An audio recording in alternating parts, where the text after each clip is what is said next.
Bana mama bambote na bino place ekuta mibino. Toye koloba likamoko epesi pasi pe mawa.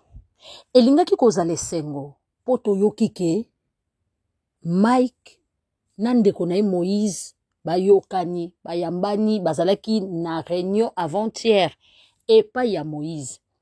Mais eloko tomoni yango mabe bajir ya Mike comme si azalaki nene bembete, comme si azako se moquer na bato bakufi. Bana mama tolanda ngo biso nyonso. Azalaki pa Moïse. Moïse azokima na ye caméra. Ayebisi Moïse. Ozokima caméra pona nini ngako tumutu naza na epaka na kimite. Donc elingolo bake ngako tumutu na epaka na kufisi bato bakufi me na kimi na ngate. Na nga zen, na nga tranquille etali ngate.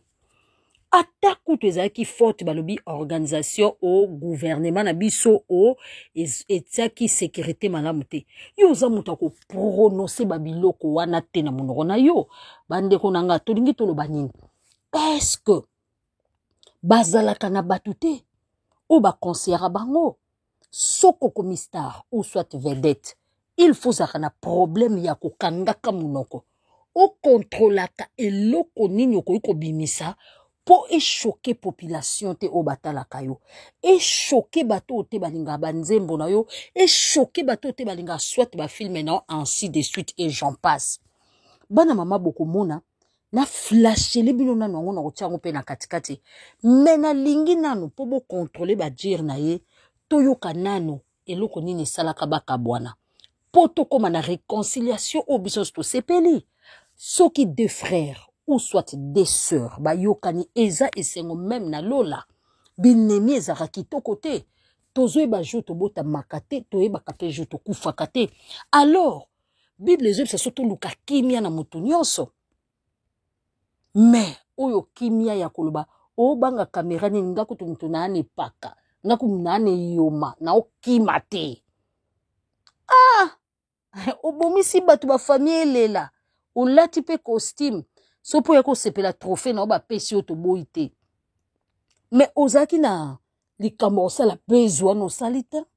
Po ebike ko yokana na ona pasteur Moïse ko sa susu buzz e kolongola bezo ya bato bakufi. Mais avant pour ça ba buzz ya boy. Botala na souci pe ya bato bino bobomaka. Bana mama to kolanda conflit na bango ezalaki ndenge nini e bongo tokota na mama sombele na likambo oyo esepelisi biso te. En tout cas, et c'est félicité, ba mélomane au batala kaye, et c'est félicité public te, même public na emoko. Oko yiko agir te de la sorte. Boye baka malobanini bo bimisaka quand même. Boye baka namso boza ba intellectuel, non? N'est-ce pas? Vous êtes les intellectuels, tous les intellectuels. Na benga ba les intellectuels. Yango siko ba na ki intellectualisme na bino. Beaucoup y bate qu'il faut tourner longue na yo 7 fois avant de ça va dire moko bala mama patience toyo kanano ba wela kini toyo kanenge za ki kita mata foko banda ni bandeli poto ya kolakisa kita mata wana ekenda kezonga ki e mata ki kitaki ezala ki ndenge ni to meka ko rafraîchir bino mémoire moi moke mémoire na bino vraiment et ko to rafraîchir ango un peu. Et bon, la bino sikoyo. Je disais que to banana on a ba conflit au basaki nango et bon ya kocha nini ya réconciliation o ezali tout à fait normal to banana on est bandeli parce que batum soupe moi pe batala ina mangote e bandeli. Makambo. Avec beaucoup de regrets, la sortie médiatique de Moïse. Il a fait de manière malicieuse, traitant les couples des occultistes, n'ayant pas une spiritualité comme ça. Moïse, toi tu as une spiritualité que tu peux comparer à celle de Roybondo. Je ne parle même pas du serviteur. Je parle de l'enfant de Dieu. Que ce monsieur est vraiment toi. Hein? C'est ton temps vers sa maison. Tu y allais main tendue demandant de l'aide, même pour rien. Aujourd'hui, c'est un occultiste. Frère, si tu si tu ne te répands pas, le ciel de Dieu ne te pardonnera pas. Cette main qui t'a aidé hier, aujourd'hui, tu n'as pas hésité de cracher sur elle. Et tu t'es fait des adeptes pour commencer à insulter les gens, les innocents.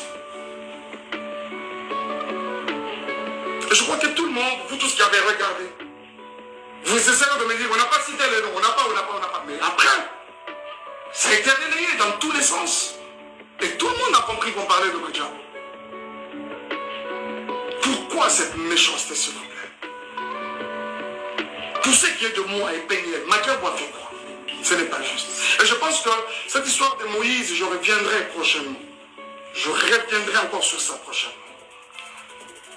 Moïse, est-ce que toi tu peux me regarder dans les yeux et dire tout ce que tu es en train de raconter comme mensonge à gauche, à droite? Je ne saurais pas. Tu ne sauras pas. Je pense que tu m'aurais présenté au couple Bondo et voilà. Et quelqu'un m'a dit non, on l'a présenté parce qu'il était disponible. Il a dit j'ai un autre ami qui chante aussi bien. Moi, Mike Kalambay, on peut me présenter à Kinshasa comme un ami qui chante aussi bien. Vraiment? Vous croyez ça? Qui est même cet enfant qui vient de naître aujourd'hui au Congo, à Kinshasa précisément, qui ne connaît pas Mike Kalambay, pour être présenté? J'ai aussi un autre ami qui chante aussi bien. Pensez-vous que c'est juste? Et les jours où je rencontre ces couples, ils me relatent une histoire. C'est qu'il y a plus de 15 ans en arrière, quand ils se sont mariés, Bakotana, les Ali, Kambangolou, c'est quoi cette histoire? Et aujourd'hui même qu'on s'en prend à Madjabou. Moi, je ne suis plus dans Madjabou. Je suis parti de Madjabou. J'ai déposé. Quoi de normal que de laisser cette structure évoluer calmement et comme il se doit? Où est le problème? Où est le problème, s'il vous plaît?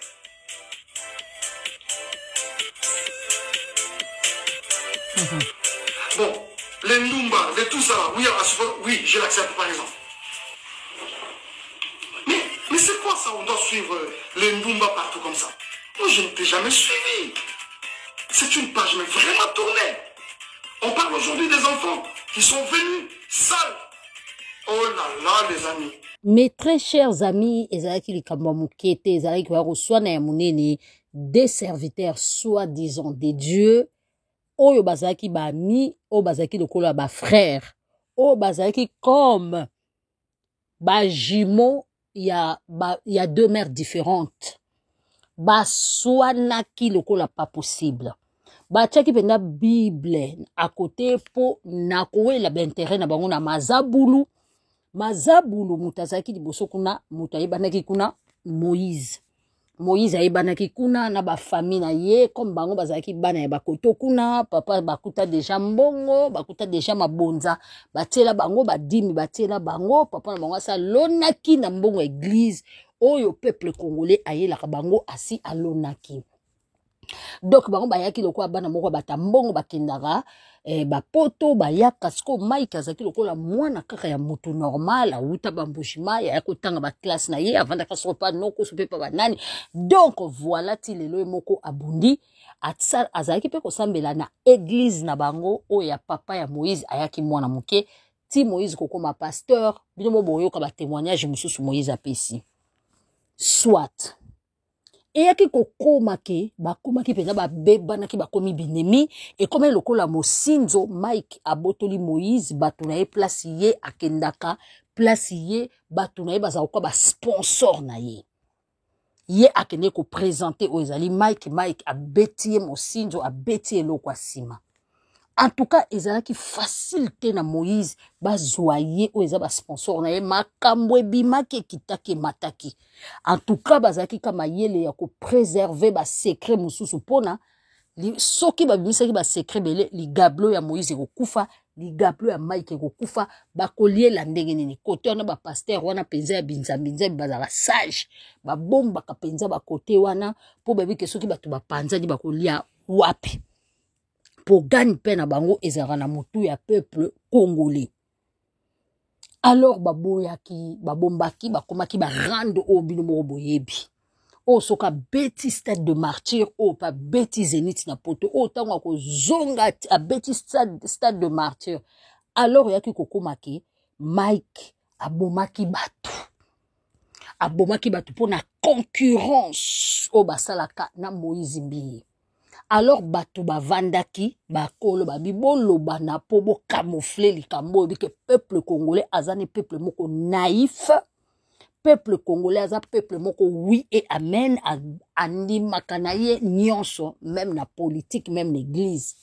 Alors soto fungoli peuple o miso ba siégeaki na kindoki na bango kande ba message ko siéger ba église ya binzamba lokuta ba siégeaki ba bibino balebo loba na po bezwana tango ko sala bato bako loba réseaux sociaux ko loba engombi wana e ko effacer ba mort d'homme o esalamaki na boy batindaki liboso nono ba kroni mama na ba kroni papa na bango oyo ba mesana kolia mbongo ya makila ba kokyo défendre bango te oyo ba mesana kolia argent sale ata likambo pende za mabe ba kozwa mbongo po balesa bana na bango basi na bango mibali na bango do ba kroni mama na ba kroni papa na ba kokai ko sisa likambo wana te ya stade de martyr. Alors makila e revesaki ndenge makila e kitaki makila wana pende revesaki ke turo penda boza banduki. En tout cas ebongo bato bazana na choc wana bayoka lisusu oyo ezali Mike aye koyebake yo Moïse Mbiye ozobanga kamera pona nini ngakutu mutu na ana eyoma na ndambo asambwisa ngakutu mutu na ana mpaka alupi na impaka. Donc ngakutu na obanga te bakufa basekwa talinga te nga succès sur succès. Ba pasteur bokendaza to mona baon mutu kutu mwasi ne moko ba divorce azo kokata azo sepela mwasi ne ba misie mutakala souci ezata lobi azwi chibula azo sepela bana na ya sacrifice ba mona ka mama bango te pona yeza ko arranger et bon mutabongo ata ba nkoni siko bakufi o babaka soki nzeta mubeso atumbi bon ya okauka bolanda bino moko ba dire mutato kufela bato pas même 2 jours 3 jours po ezanano na mitema ya bato na ba misusu bana misusu bana morgue na ba kundi bango te ba misusu ba tozo examen d'état mama lobi na salisaki mwana na nga classe na oteka kwanga na oteka mbinzo na oteka makala lelo mwana na nga sisi classe a pasi mwana wana obazo benga soki nani ye akati motema kuna mama moko akufi kuna ba garçon ba misusu bazali makolo ekatani batu misusu bazana ba hôpital ye azotala succès na ye azotala trophée na ye trophée nini yango ya kindoki bakoya kopesa ngo sikoyo kaka muta betika stade de martyr siko ba keno pesa ye trophée aussi longtemps bibembeza na mort mboroyo tokoma kaka ce n'est pas la libéralité c'est lourd. Tokoma kaka bandeko na biso bangala ba mongo o ba yebemi na biso ce n'est pas la libéralité c'est lourd mboroyo tozanga maloba cercueil ezana ina maboko mais ils sont fous kaka penenge to mona ka fali soka beti concert ata bato bakufi eleka na passé simple mboko yo bolanda video na bajir na ye abiye kutu mutu ane paka okima te ma caméra ma micro. Mais non, parce que nous... Apparemment, mon doigt n'est pas cassé, moi qui dois dire. Normalement. D'accord. Pasteur Moïse. On est en réunion de famille, on est à la maison, c'est bon. C'est tout ce qu'il y a à dire. Par rapport à ce Au trophée, non, mais je félicite mon frère, mon ami, mon tout, Mike Kalambayi. Lui, je pense qu'il le mérite. C'est un grand artiste. Lui, il a commencé à briller avant moi. Vous voyez, il a commencé à briller avant moi. J'ai travaillé pour lui comme son musicien d'ailleurs. Les gens ne savent même pas que son premier album, Likambangolu, c'est moi qui étais le pianiste dans cet album-là. Donc j'étais musicien de Mike Kalambayi. Vous voyez. Alors le voir aujourd'hui, devenir ce qu'il est aujourd'hui, gloire à Dieu pour ça.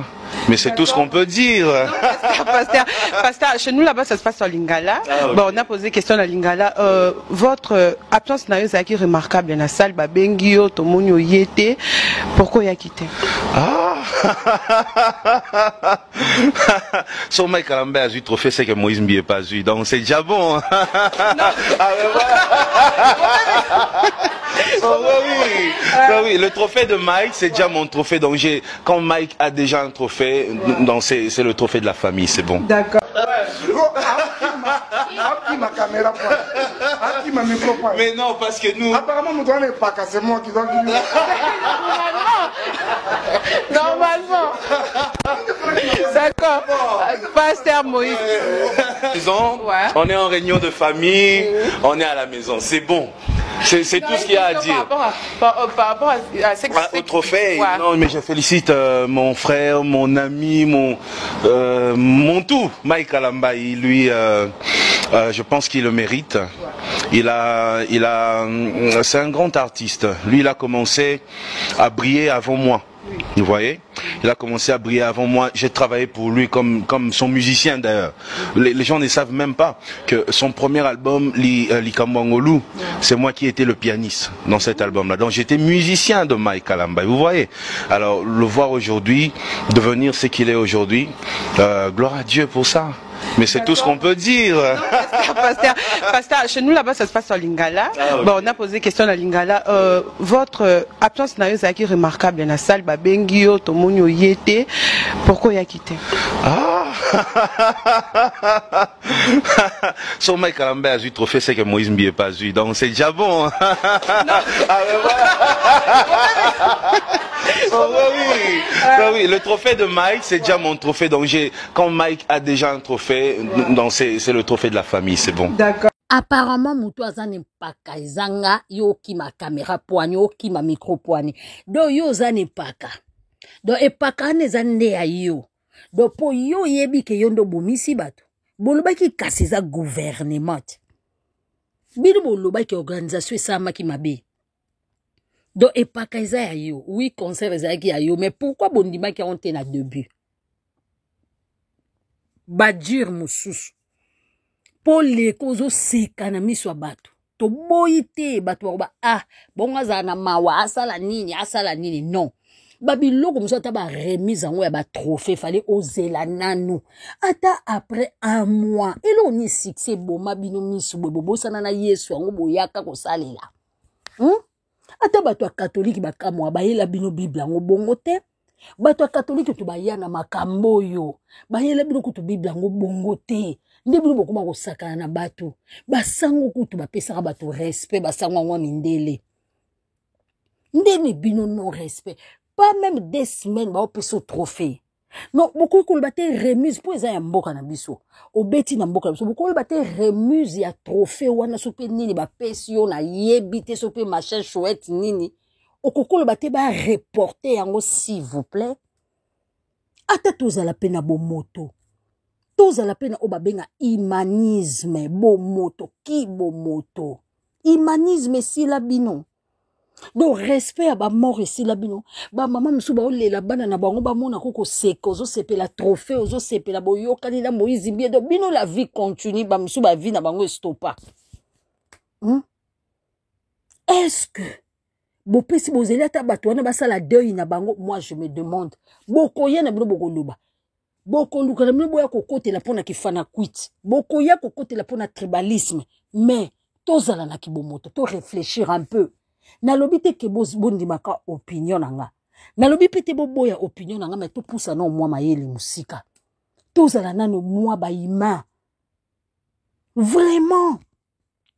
Batu banana bazana on a morgue misusu bana on a mbongo bimisa ba te gouvernement futi kutu nanu bango pété vraiment. Po bango nyoso ba misusu bazoka ki ba misusu bazana on a ba hôpital ba okata mete bata musu lelo.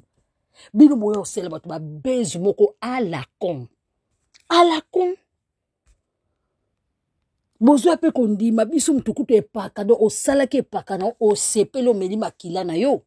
Tolo babongo. Vraiment ezana makamso ata ba remise. Boko lo bate bozo ata après 2 semaines, après 1 mois. Na poto boye ba osala nano ngo te. Na poto boye bakozela bongo te quand même. Na mokili to mona bafali pour so beti bato bakufanga wana to stoyeba na msona mokili e banda kala kuta avant kuta bafali mais oyo komi ya bata nzambe bazo bato bakebo bazo kufa na vizo longo vizo ntanga soni te na misu makasi bon et puis bino bokangi maboko yaya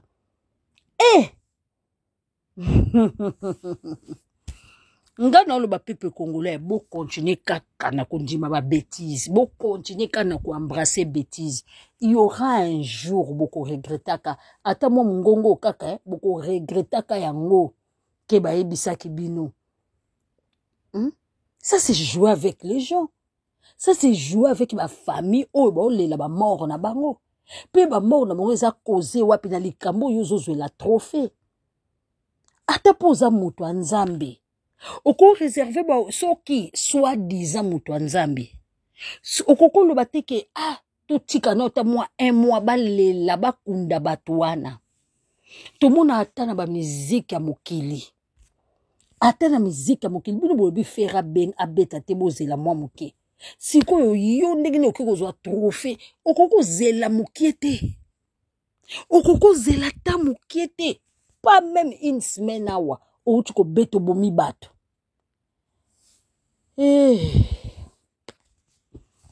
Soki ka na politique bato ba osila. Soki pe ka na ba église on bato ba osila, ce n'est plus la peine. Ce n'est plus la peine. Vraiment, ce n'est plus la peine.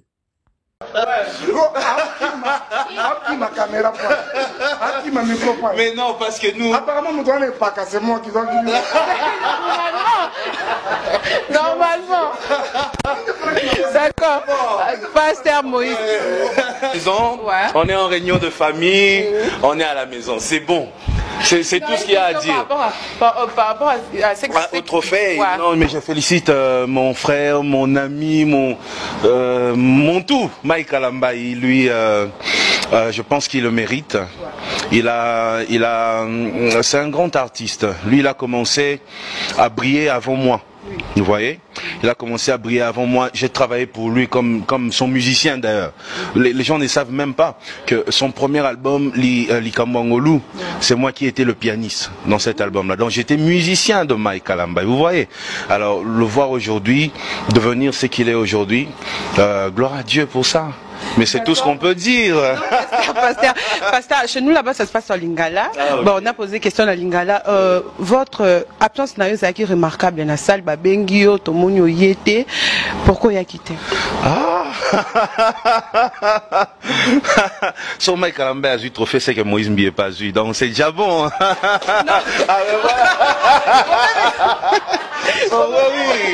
Oui, le trophée de Mike, c'est déjà mon trophée. Donc quand Mike a déjà un trophée, donc c'est le trophée de la famille, c'est bon. D'accord, merci.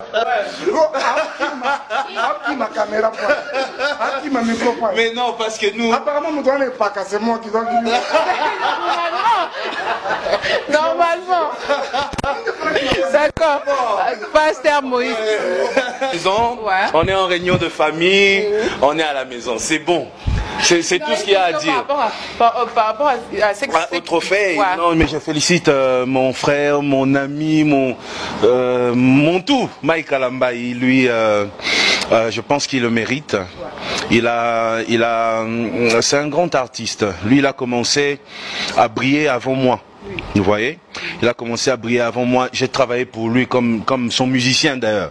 Les gens ne savent même pas que son premier album, Likambangolu, c'est moi qui étais le pianiste dans cet album-là. Donc j'étais musicien de Mike Kalamba. Vous voyez. Alors le voir aujourd'hui, devenir ce qu'il est aujourd'hui, gloire à Dieu pour ça. Mais c'est tout ce qu'on peut dire. Pasteur, chez nous là-bas ça se passe en Lingala. Bon, on a posé question à Lingala. Votre absence n'a été remarquable dans la salle. Bengio, Tomonio Yete. Pourquoi il a quitté? Son Mike Kalamba a eu trophée, c'est que Moïse Mbié pas eu. Donc c'est déjà bon.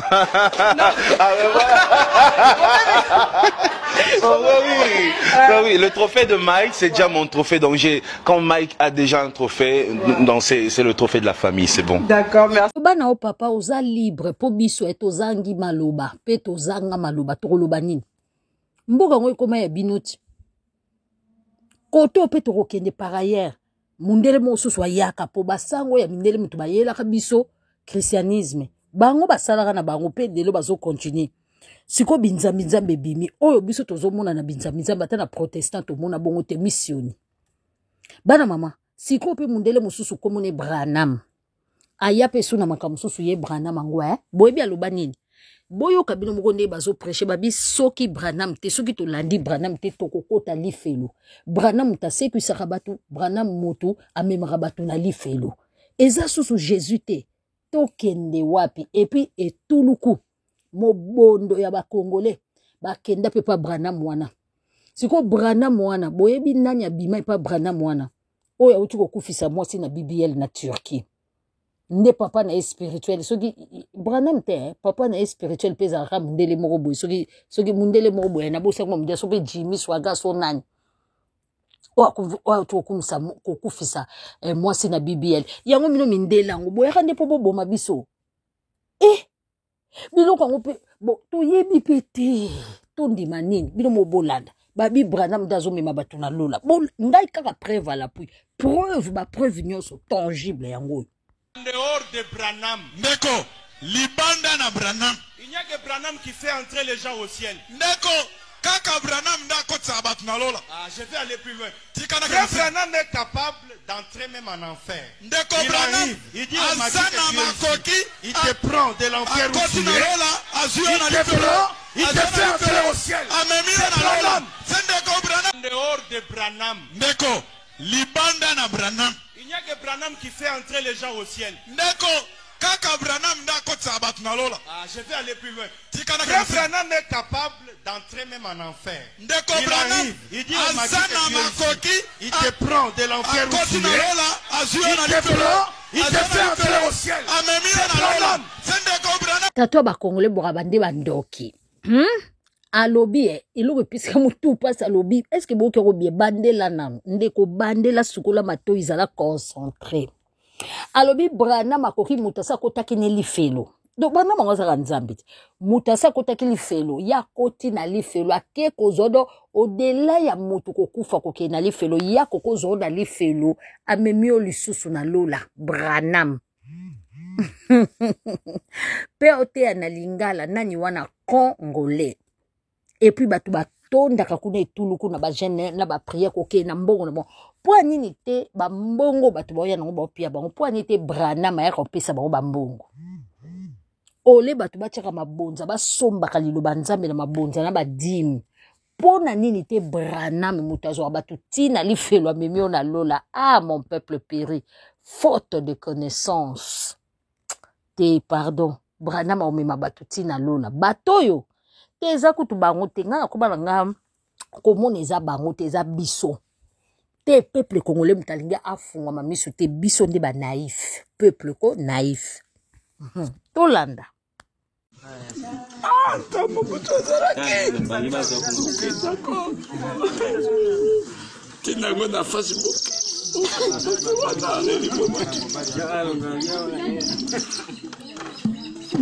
Le 30 juin de filete.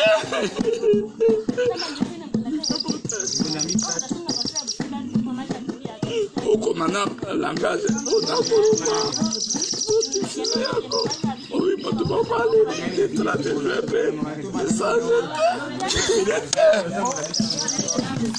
message de filete. Allez, Mobutu. Papa lelina ko l'époque Mobutu alobi tango Mobutu azalaki boyete alobi jour à indépendance ata marchete mais ata batu ba marchete ata manifestation moko te mais ba osepela trophée ya mutu auti ko kufisa bato le Congolais nous sommes qui est le pasteur congolais réalité naïe nous prenons le face be naïe ngana banda lo bango bakasa tona na problème non ndeni basaba bafika na basi ndeni bafika de prier la basi bele bafia kitoko bien bati ndeni nini to ba le meti nango ça dit mutuka bimaka o passer bo Francis Makemba bato ko mubanga yi bien coiffé, bien coiffé dans Gillette, bien coiffé quoi. Bizarre, ça dit son aïe pas na yo, aïe pas na bio, ça dit bah ça on dit bah tout le monde va éviter que oh vraiment. Bon Mélanie, on peut ça agir tout le monde maille. Voilà. Le monde tout va ébi, réalité na bango. On a ça dit bah sur la zoom moi si na yo, tout sert na yo, moi c'est comme le gars envoûté. C'est le retour là, tout sauf frère pasteur. Le pasteur n'a pas sauté. On va comme on a profil à WhatsApp, bah c'est pasteur. Nali Kamouni. Nali Kamouni ni pasteur, ils n'ont même pas de bassin, on va la sultan église. Voilà. Oui, olobi na bien, mais bino nyonso ba foufou de même bad, les oiseaux de même plumage. Yo posa au baby simboka. Ba musicien profane bo BBC.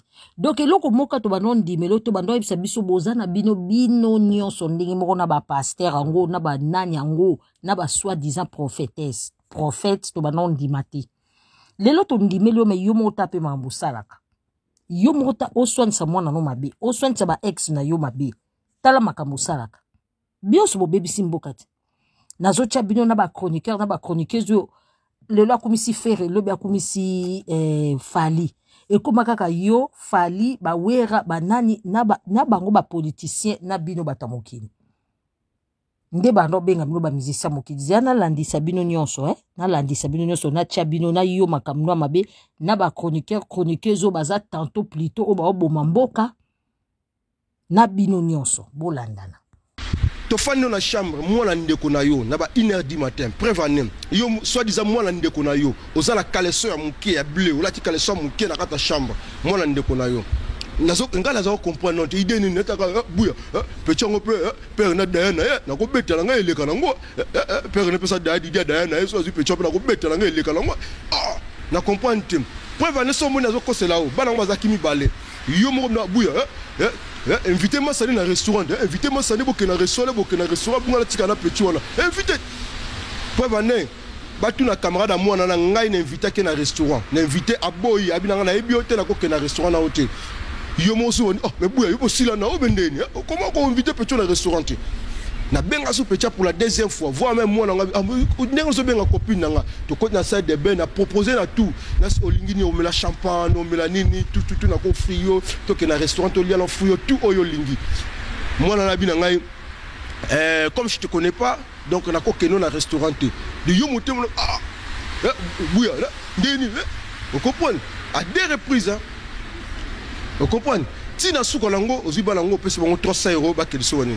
Tala ba makanisi déjà ndengwana.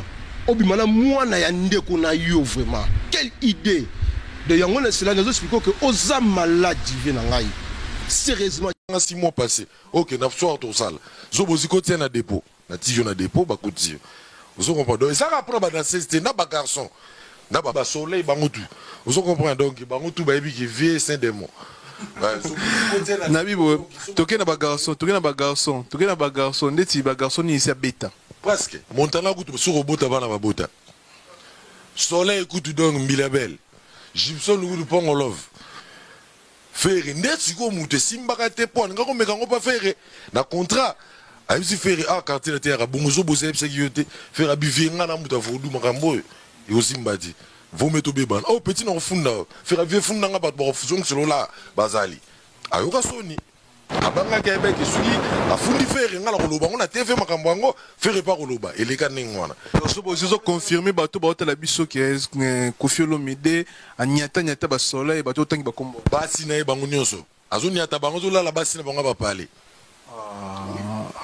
Quand c'est les années ngwana. Mais vieux na ebiti mutima nyazana. Do yen nyonso fait comme yaye. Ouais, malamu tu faisais là. Donc, il y a un autre qui est vieux années on a été atala. À comme de l'on a 60 ans, 61 ans. À tirer là-bas 2-3 ans, faut qu'on fasse la minute. Bisous tout osé là. N'est-ce qu'on a qui nous revient au daï. Nous j'ai gagné qui donc nous avons beaucoup la daï parce que bah bisous le tout ça confiné bah ma béo y a pas Koffi lelo. N'est-ce qu'on a zo bosi bah tout bah ebi. D'abord fort on a la sala. ngam na yoko tumbu la quartier na te ngam na sala po quartier la te zala bagarer batutu ba ebiango sankarazo bunda kuna nga na quartier la te Blaise Elema kuna na so ba mbeli ngam le seul porte-parole ba beta na ville rolanga azalaka te so bozi ba petit ba le fumbo ba kasi ba le voilà ba petit ba le mbira ba kasi boudé blanc osomona donc ina nyoko ma ya kusangana ti obona faire ndeni biso papa fait bien batatu mukusa talo alo bata fina kasuki akomi kolopa kati suki aseka aka bongsa bandefu yo do mona faire Marie lo faire alo aseka aka bongsa bandefu alo bate parce que yo mona batatu wana te yo mise mona kati o mona ndeni papa avait bon look Marie à lui verra wa zei wala batanse na miso mona faire bien yo la le kanyoso tozi ba mena so ba sili azotala na ye lelo na eko solo la sortie médiatique ya Jaël Show. Nani a poussé Jaël Show libanda? Nani a bengani ye pembeni ya Fally Ipupa? Nani a lukele ba problème boye? Lelo Jaël Show a pembeni ya Fally Ipupa insulté. Jaël Show a zappé chanteuse. Ayaki epa ya Fally Ipupa po Fally pe afulaye. Fally a boy ko fulaye. Jaël Show a koki ko supporter ngote atamboli. Akena ye alobi alongwe. Lelo ya komi ko tanga kombo ya Ferregola na ndenga bien. Lelo yo a komi ko tanga kombo ya Koffi Olomide na ndenga bien. Bande ko kokamwa. Kokamwa Jaël Show lelo yo azasuna Fally esika mokote.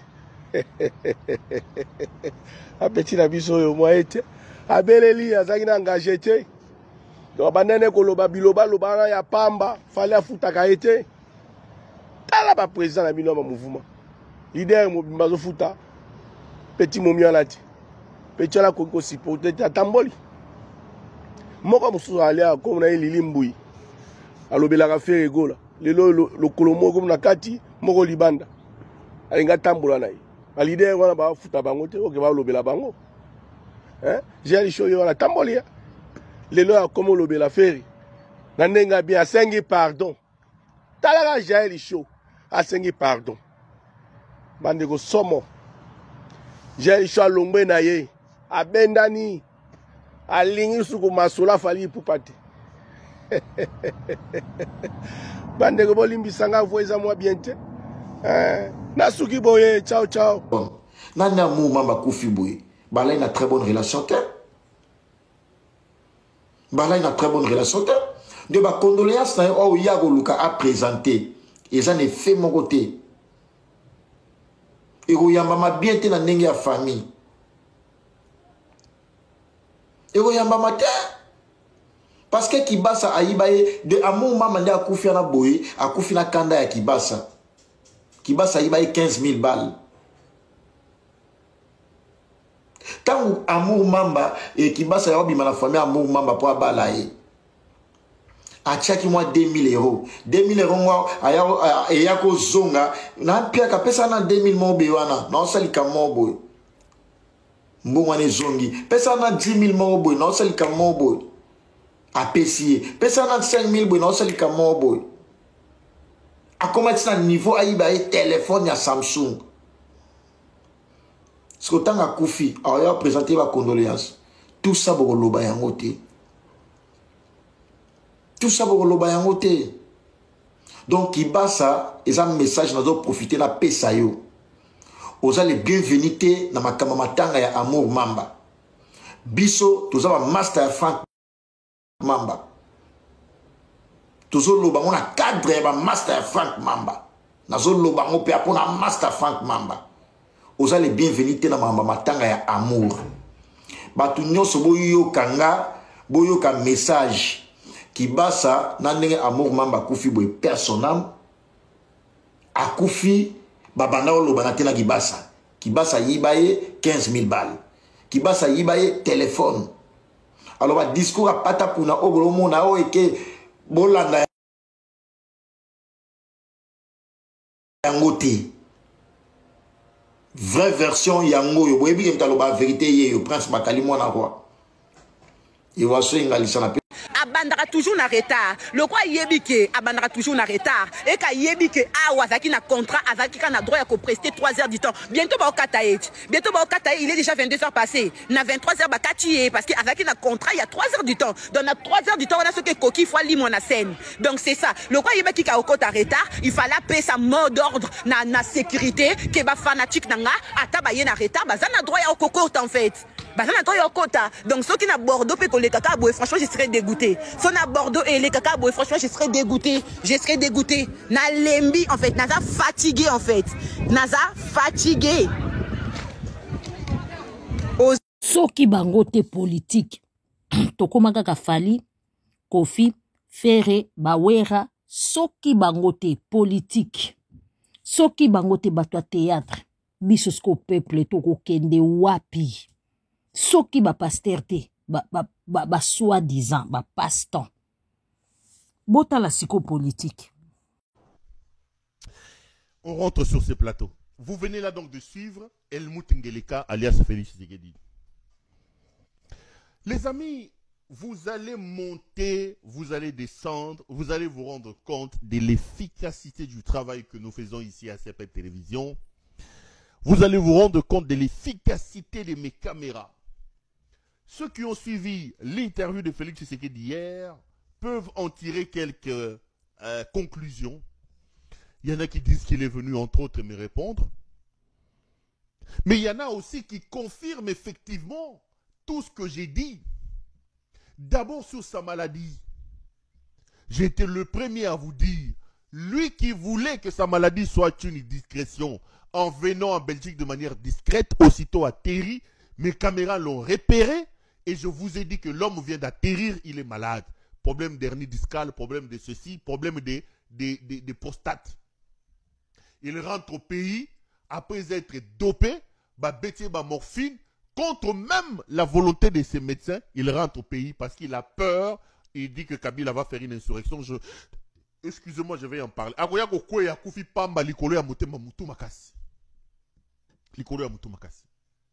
Je l'ai dit. Tshisekedi vous parle des prêtres, mes seigneurs, tout ça. J'étais le seul à venir vous dire ici que Tshisekedi a reçu discrètement les évêques de la Senko. Au cours de cette rencontre-là, Tshisekedi s'en est pris à Kabila. C'est moi ici, Pérou. Je vous ai dit ça. Il leur a dit ça quand j'ai révélé le dossier Yakoboma Kabila. Je vous ai dit qu'il y a un plan pour tuer Kabila. Et ce qu'il ne dit pas, c'est qu'il est allé plus loin en disant aux évêques qu'il va se payer la tête de Kabila. Et il a dit ça. J'ai dit ça ici. Lui, il vient confirmer effectivement qu'il était dans une rencontre avec les évêques et qu'au cours de cette rencontre-là, ils ont évoqué Kabila. Quand il vous dit que Kabila, voilà la haine contre Kabila, que l'insurrection, j'en parle d'ailleurs dans les lignes qui arrivent. Moi, je vous ai tout dit ici. Sa maladie, le plan pour assassiner Kabila. Et j'apprends qu'aujourd'hui, ils sont allés jeter des armes encore dans la résidence de Kabila à Kolwezi et à Kolwezi. Quand j'ai parlé de cette histoire d'armes ici, ils ne m'ont pas cru. Aujourd'hui, regardez la haine viscérale que Tshisekedi déploie contre Kabila. Vous allez me donner raison. Les caméras fonctionnent à plein régime. Hier, quand il a pris son avion, je vous ai dit qu'il vient de prendre son... Allez lire sur mes murs. Il vient de prendre son avion. Et j'ai lu son plan de vol. Le plan de vol indiquait qu'il allait en Turquie. Je vous ai dit, regardez, son plan de vol indique qu'il va en Turquie. En réalité, ce n'est pas la Turquie, il va au Congo. C'est une manière de noyer le poisson. Azoko Sakazo qui est en Turquie alors qu'il va au Congo. Lorsqu'il est entré en Afrique, j'ai eu le plan, j'ai eu l'image satellite de son avion. Allez encore voir, j'ai publié ça. Je vous ai dit, voilà l'avion d'Ngeleka. Et côté Afrique, là, en ce moment, l'avion traversait l'Algérie. J'ai publié ça.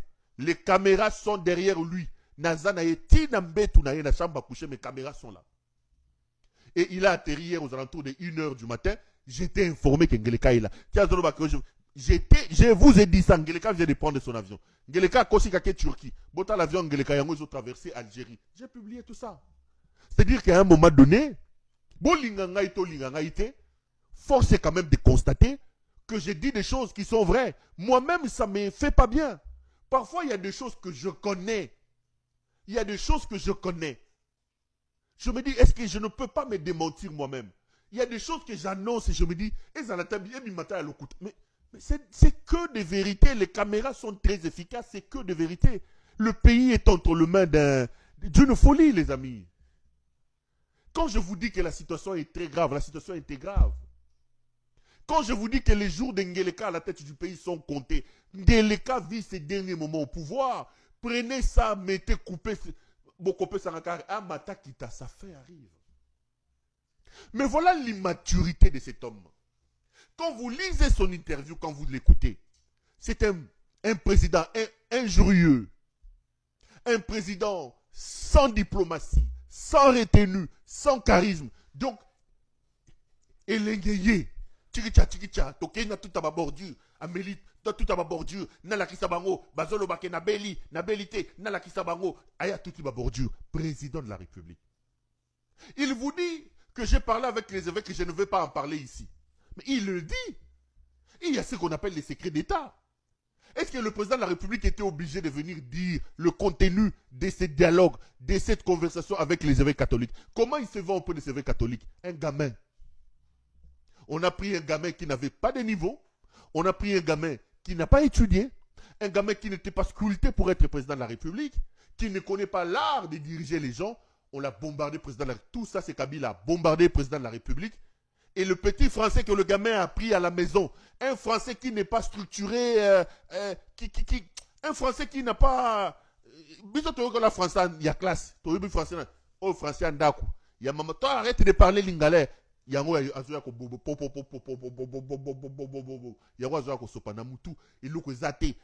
l'intérieur, entre les lignes de ces français-là, c'est nul. Il dit, je ne veux pas en parler. Mais tu en parles déjà.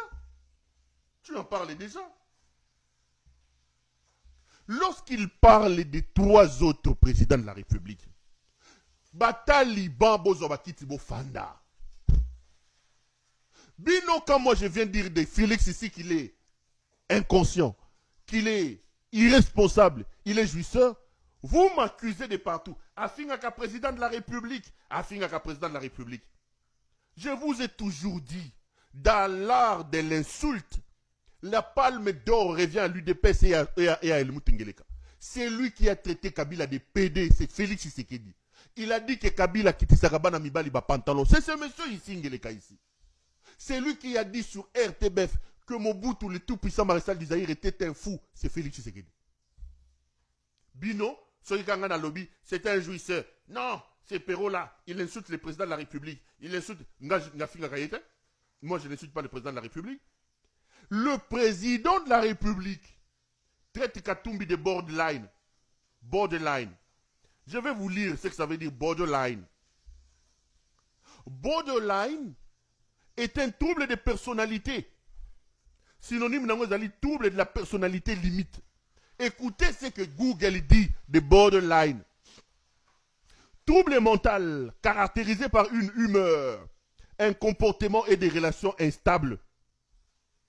La cause du trouble de la personnalité limite n'est pas bien établie, diagnostic et dressée en fonction. Borderline est lié au trouble mental caractérisé par une humeur, un comportement et des relations instables. C'est une insulte.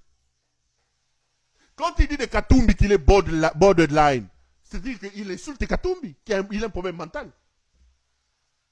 Bobeti Maboko, oh, président Tuti Bordu. Là, il a insulté les gens. Quand je viendrai dire ici qu'il est le fils de Yengasakine Mwangeleka, qu'il est le mari de Lumuta Sinyakeru Wangeleka, appelle-ci président Bakombo, votre président qui insulte un président injurieux, qui ne se met pas à la hauteur de ses fonctions. Mais au regard de cette définition, Totalana, entre Katumbi et Félix Tshisekedi, qui est borderline? Qui est borderline?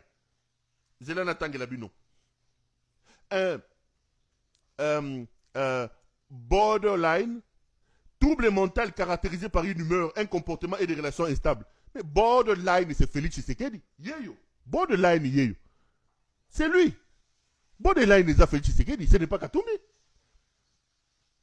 La personne qui a un trouble de comportement. Dernièrement, j'ai reçu un trouble mental. C'est Ngeleka, c'est lui. Les évêques de la Cinco, le jour où l'homme Ils ont qu'il est, élu leur, il attribue ça à Katumbi. leur nouveau bureau. Les borderline, c'est lui, c'est monsieur Et ici. dans Et nos le discussions, Moutengeleka, je ne c'est vais vrai pas les dévoiler ici, mais c'est lui. Il y a eu les une borderline. demande. Borderline, yeyo. Et le Moutengeleka. Et ça y est. Quand on dit qu'un borderline est un comportement et des relations instables, la personne qui a des relations instables dans la vie, c'est Félix Tshisekedi. Il a créé des problèmes à Kabila, qui lui a donné le pouvoir. Il a créé des problèmes à Katumbi, qui lui a donné des béquilles. Il a créé des problèmes à Kagame, qui le présentait comme son ami au frère.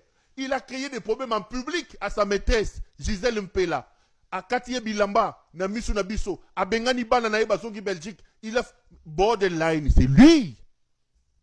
En clair, Félix Tshisekedi a tout simplement confondu en disant que les borderline, c'est moi. Donc, quand il insulte Katumbi qu'il est borderline, il confond. Les borderline, retenez-le. Je l'ai dit et je le répète, c'est lui Félix Tshisekedi. C'est lui le véritable borderline que nous avons au pays. Maintenant, je reviens sur Kabila. Tshisekedi dit que l'AFC c'est Kabila. Mais regardez la contradiction. Toute la stratégie communicationnelle, toute la stratégie diplomatique du Congo, dans la guerre dans l'Est de la République était basée sur le fait que le M23, que l'AFC était une affaire soutenue par le Rwanda. Mais lorsque votre président de la République revient dans une interview, vous dire que l'AFC c'est Kabila, mais il se déstructure lui-même, il se dégonfle lui-même. Monsieur El Moutengeleka, qu'est-ce que nous sommes censés comprendre? Aujourd'hui, l'AFC ce n'est plus le Rwanda. Donc, si l'AFC est une histoire de Kabila, donc la guerre dans l'Est de la République est un problème congolo-congolais, alors laisse Paul Kagame tranquille.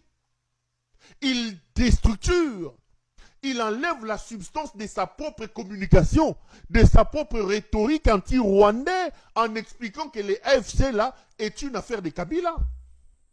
Mais c'est que Félix Tshisekedi ne vous dit pas. Lorsqu'il a rappelé les M23 pendant 14 mois à Kinshasa, ce n'est pas Kabila qui lui a demandé de le faire. Les M23 étaient à la Gombela avec son type ici, Nani, Gilbert Kankonde. Est-ce que c'est Kabila qui gérait les M23? Lorsqu'il a envoyé Ibalanki, son ami Ibalanki, il a pris son ancien opérateur de saisie de Djobour, là, de Pretoria, Serge Chibangu. Il leur a demandé d'aller négocier avec les M23, alors que les M23 était un mouvement déjà fini, annulé. C'est pas Kabila. Il doit prendre ses responsabilités. Pourquoi Koko c'est la Kabila Makam? Mais quand on dit qu'aujourd'hui, l'AFC c'est Joseph Kabila, ça veut dire quoi? Ça veut dire que non, il vient lui-même disculper le Rwanda. Il vient lui-même innocenter le Rwanda. Mais attendez, la rhétorique, la structuration, Makam Nabino, l'AFC, l'M23 c'est le Rwanda. Non, incroyable. C'est dégoûtant. C'est dégoûtant. Il dit qu'il ne peut pas organiser des négociations parce que Katumbi est un borderline. Mozito, plutôt, Fayulu n'a pas reconnu les élections et que Kabila. Mais attends. Lorsque Félix est allé bouffer l'argent de Kabila à Ibiza, est-ce qu'il reconnaissait Kabila comme président de la République? Posez-lui la question. Lorsqu'ils se sont retrouvés à Ibiza avec les Kabila, son père reconnaissait le pouvoir de Kabila. Lorsqu'ils se sont retrouvés avec les évêques à la Senko, est-ce que son père était aux institutions? Est-ce que son père avait reconnu le pouvoir de Kabila? N'est-ce pas que son père avait prêté serment à Ndakou Nabango na limité? Mais son père a prêté serment à Ndakou Nabango na limité. Son père s'était autoproclamé président de la République. Mais son père et lui d'ailleurs, il s'est autoproclamé chef de cette délégation, ne se sont pas empêchés de se retrouver avec les Kabila et les autres à la Senko. Est-ce que et empêcha qu'il y a Kendeba Ibiza Kendo? C'est pas pour ça tokata émission à Roubeti Somutu tokata. C'est-à-dire qu'ils ba Chivas, ba Temo, ba Fufu, ba Dongo Dongo, ba Mutune, ba Dongo Dongo, écoute ba Mumpala, ba Mulemboa, ba Biloko Kota na Mutu. Donc c'est-à-dire que tout simplement dégoûtant. L'histoire récente de ce pays nous enseigne que lui, il est allé négocier. Il est allé parler avec le pouvoir de Kabila alors que son propre père ne reconnaissait pas ça. Ça n'a pas empêché son parti et son père et lui-même ici de bouffer l'argent de Kabila. Soki bangote ba passe-temps. tokosuka wapi tolanda peuple congolais.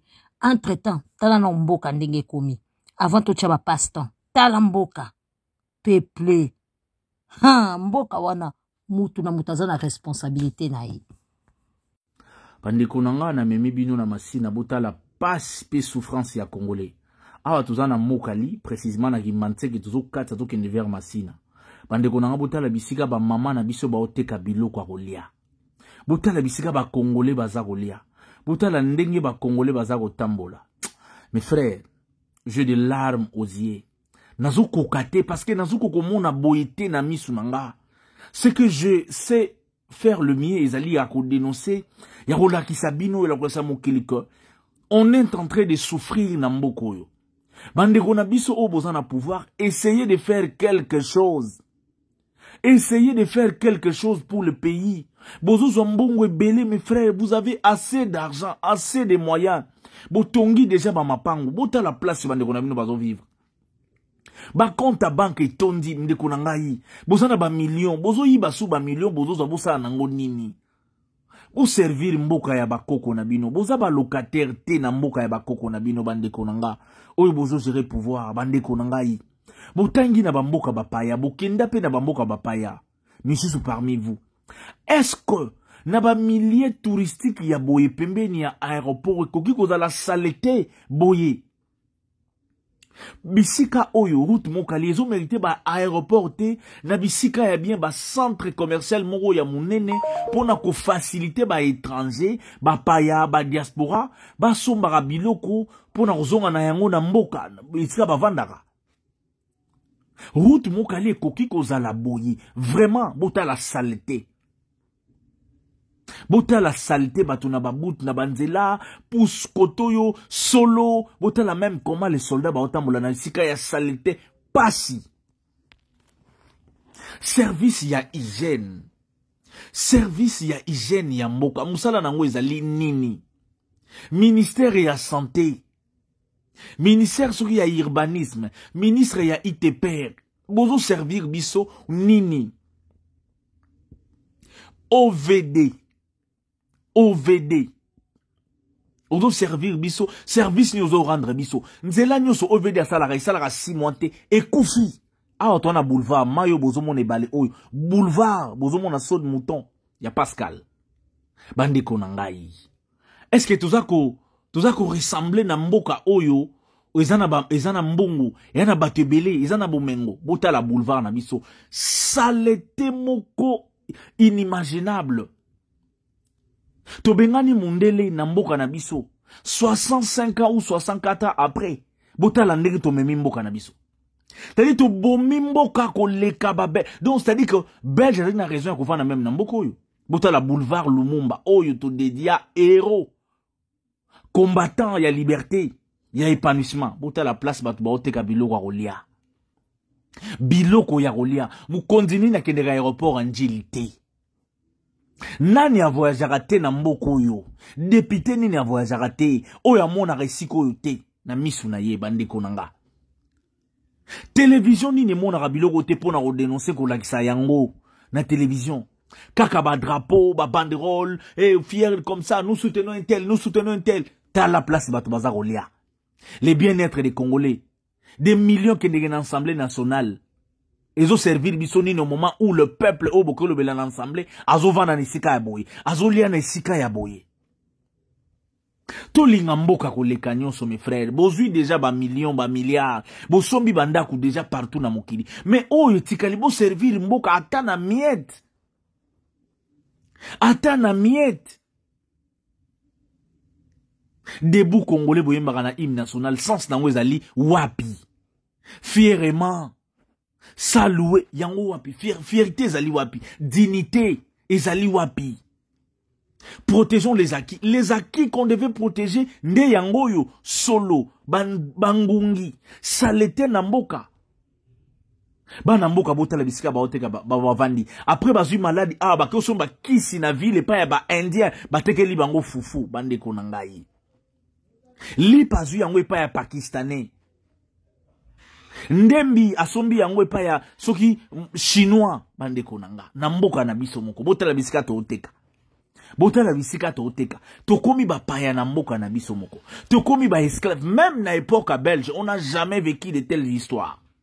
To viva ya boyete bandeko na ngai. Ba bourgmestre bozo servir biso nini. Et comme na moment moko tokobo ya kofuta ba taxe na mboko parce que c'est de l'escroquerie. Ezo mona na lokola e komi escroquerie ta la place. Mais tozo futa taxe. Tozo futa ba taxe. Taxe ni to futa na mboko yo. Autorisation de transport nzela ezate. Mais mi tuka to futa yango. Ba maman bazo futa pako bisika ba oteka me bazo teka mboka bobime komiso okelala na prière te abake ko simba kis.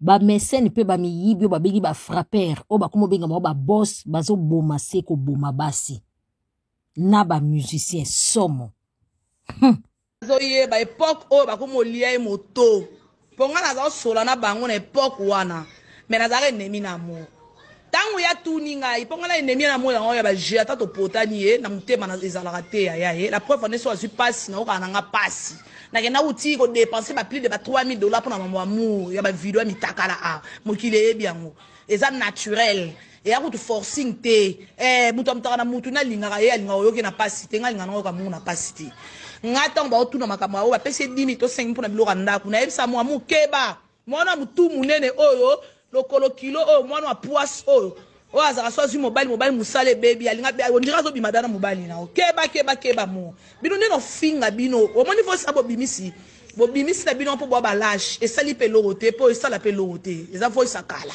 ateza ki ya 2022 na sa tenter o sa biloko bongo na ngoloba na ngame non sa te po na ko envie ya mone loroté je le répète siko bino nde mutu bo envie ya yebo tuna nga ba pesi combien kuna paso ba biloko ndako 10 000 to 5 000 na yebite na benga mona c'est amour que ba na mona clarté amour te jamais été na intimité na biyo na batembe o to swana kutuna amour to bloka na nga na za mutali boso na yebisa mu makambo na yebisi no ngosko lelo nga na za mutali boso na yebisa po nga etuneli wana makambo amu na mobile ne ba no lekela nga atu mama bo luka bo vérifier ka ba ni o comprendre na za mutali boso na yebisa bolingi bobo mamuninga likola makambo na ye awa ber zate chacun portera sa charge awa likambo eza boye bo bimisa voice akala te bo s'échapper na loroté na yo fio ya sida oyo pola minu boye okena okoma lokola PC amuka kena ofuto na ba hotel paso sala mobala bwaki sona mwana bazona boko sale loro moko te awa boko mbruele piste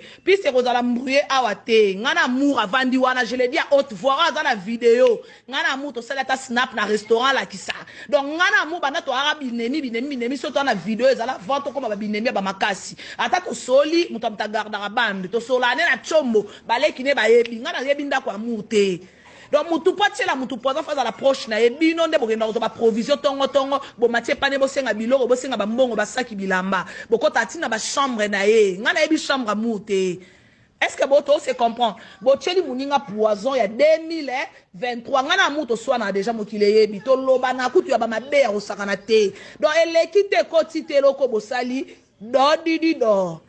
Oh, bon si sango, non bon si so bimisa te bon bimisa sko ezane fete ponga na muto zana yekebele kete.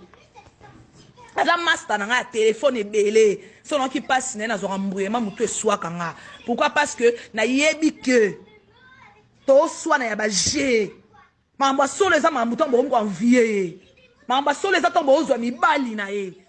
Mutu azu mobali na yo abebi selo musala abebi selo ba relation de mutu abomi yo ça veut dire tanga zo bebi selo bongo ezanga ka chelo poison donc bino bochele poison na yo zo bimala mobali ya mutu tindela ke maloba na ba video ba mona ndenge mobali opeso cadeau sala makambu ka ndenge muka zo sana couple na ye mutu abatekela mu ba parfait mobali na zo sombela comment tekela pe yo o comme o veka vino mobimbo reva oza l'amour yango zu mobali no commencer la ville wa yé do bokanga minoko na bino ava ba mama na batata ba samba bokeba na bino ngana mabele petete boyebi na général donc na yebi kutu te mutu ni ko kitsa mutu na to mutu ko kangisa nga muno bino ba boma ongana za na réseaux sociaux kunati nga ba publier nga na réseaux sociaux kuna mamba ba be nga na kuna na sambwa to sambwe longo na ne lokwa sikate awa ndeta mu mamba ofinga na nga na eza ya tongo so tu to finga na kaya na ndaku na nga tenga na kenda na ndaku amute na ebi ndaku amute poto se kemandaka te to na ba service to ko se rendre na ba chombo point bar arabien na kwa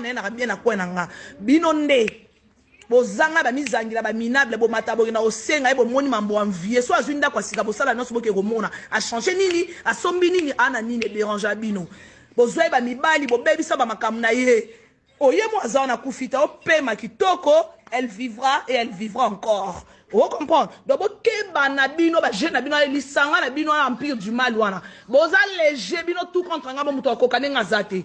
Donc bobe ta masola paquet no bobo saninga.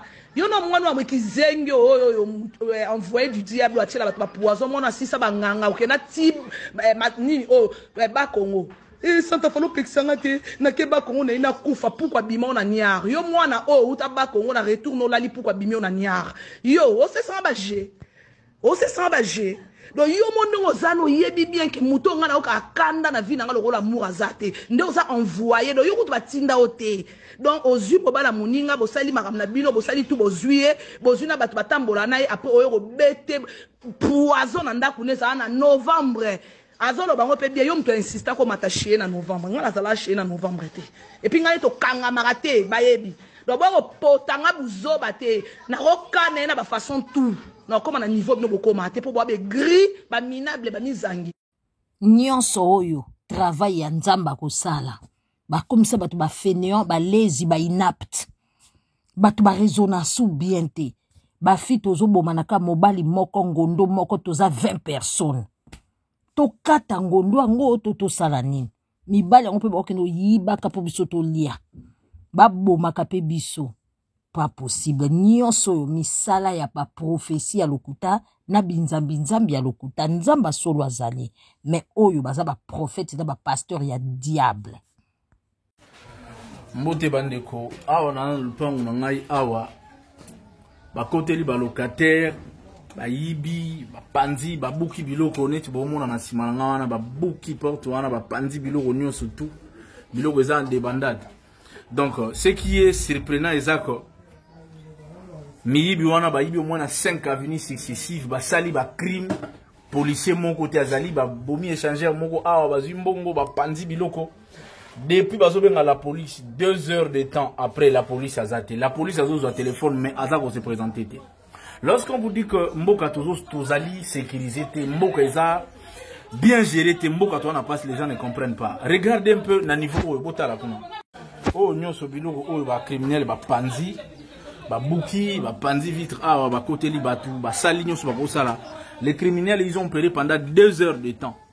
Ba bouki fenêtre wana bozo mona wana liboso ba bouki, ba koti, ba saligno sur ba go sala. On appelle la police pour venir intervenir, il y a personne pour venir intervenir. Bon, soki mboka ba peuple ba sécurisé té intérêt na ngo ezali nini. Souci a te tikala ka pona ko tiara ba mituka ko garder ba mituka na bana moto. Mais pas la sécurité de la population. Regardez vous-même comment. Regardez par vous-même. Ce qui te lobby au tolo. Ba bouki awa. Ba bouki porte oyo, ba bouki fenêtre oyo, ba koti. Ba kote li batunanda ko ba braquer, ba zimbongo, ba zibiloko ba kenango. C'est après les opérations de la police yobime. Ba yibi au moins 5 avenues, ba bomi batuma ça c'est bêti. Mais il n'y a pas présence de la police. Commissaire de la police à ville à Kinshasa. Essaye de revoir ta politique. En tout cas, bah, Konzibo me rebooster secteur à la police parce que rien ne marche. L'insécurité totale dans Mboka, les gens toujours vivraient bien en fait. Boye, bah bomi batou, bah sali bah makambo. Il y a personne, la police. Ah. V12, problème sur problème. Namboka nabiso mabe et dominé malamu. Namusika, moi to vivre bien. Ezate to boite mboka so mabe eza. O abiso. Non, et comité na soy. Lorsque je vous dis que l'église ezali, l'église chrétienne, ezali moko yaba élément o ememi pasi na mboko. Ezali usine o formé ba zoba mingi na batu ya bolema. Batu wana bakoti na politique. Batu wana bakena ba université. Batu wana bakena ba couche nyonso la société. baby simboka. Baby simboka. Les gens ne comprennent pas. Les gens, bandi maraté. Vous allez me traiter de tout le monde. Magicien, ndoki, escroc. Mais la réalité est là. J'aimerais que vous puissiez suivre ce pasteur.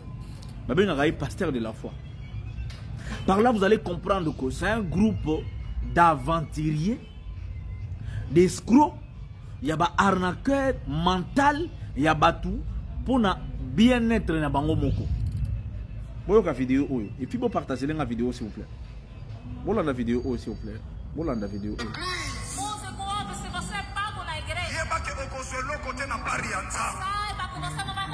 Parce que vous servir Nzambe te. Porque você não está a servir a Mais vous avez business na yo. Mas você está fazendo o seu negócio. Et puis vous cantez sur vos yemba batu ba osimba mesa grâce na yo. E não pense que porque você canta as pessoas são tocadas por você. Ezangolu moko eza na kati église wana tuna mosali na Nzambe wana. A graça do servo de Deus que está nessa Parce que molimo mosanto akosala te po ekosala business. Porque o Espírito de Deus não vai operar porque você está fazendo. Voilà, non, bien. Suivez bien cette vidéo. Voilà, la vidéo vraiment bien. Voilà, la vidéo bien.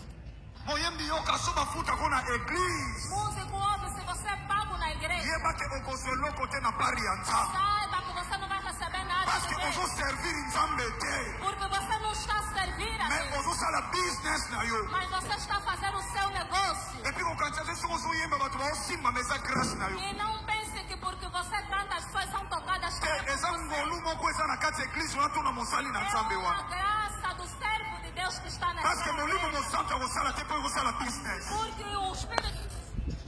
Vous avez vu vous-même. C'est ce qui moutazo yemba na église bako pesa yembongo te. Mais yé pasteur soka doté ya il faut ba futa yembongo bo pambola musali na Nzambe. Sikoyo passe na ngeza place nini. Maman moko lobi amen. Maman ya zoba. Maman bololé, maman soni. Papa moko ya zoba. Mandefu ya saleté ya soni. Ozolo bapé amen. Mon frère, tant au moyembi, mungongo na yazali nango pasteur mutape ça. Les exercices y a ba corde vocale na yi. Tant azoye ko na ba école ko panza voix, c'est pasteur qui lui a donné ça. Nzambe afutaka mutu na banque nini. Pasteur asali ba de la foi TV. Na mbongo ya tata na yi, ya mama na yi. Mais na mbongo bandimi. Sikoyo moyembi azali subordonné. Mais la même Bible lobi koyemba ezali ko louer deux fois. C'est-à-dire koyembe leki koteya.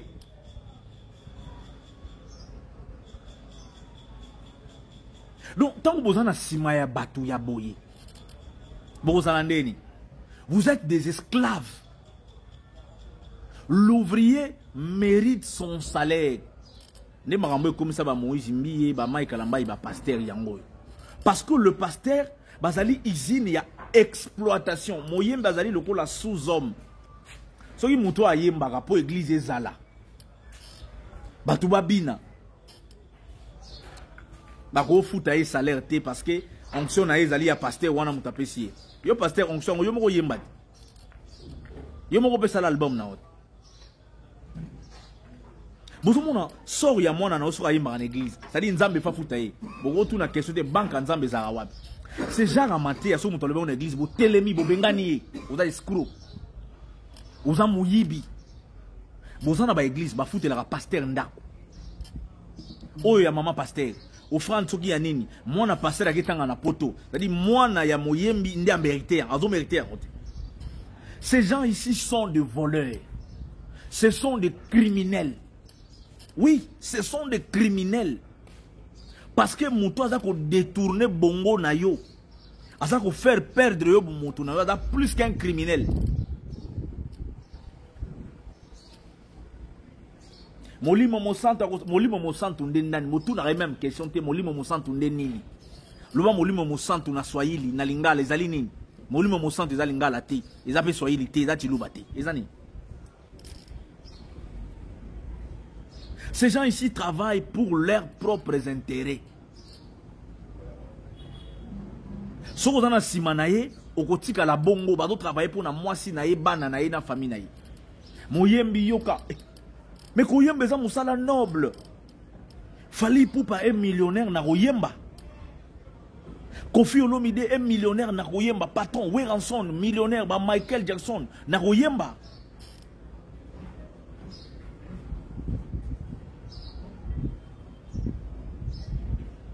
Nzamba futa a mututa. Mutunda futa a muninga na mutu à travers ce qu'il produit. Il est venu à l'église, il chante, il dégage l'énergie. Ba futa yete. Mais yo pasteur ba futa on a fin du mois, offrande aux huiles, dîme aux huiles, nine aux huiles. Et bon, il y a fois nine. Il y a un groupe d'accompagnement simbela ba Bible na yo simbela ba mai. Maman, vous allez en avoir mon toko. Il faut que vous ayez conscience que vous avez passer dans l'église. Vous avez un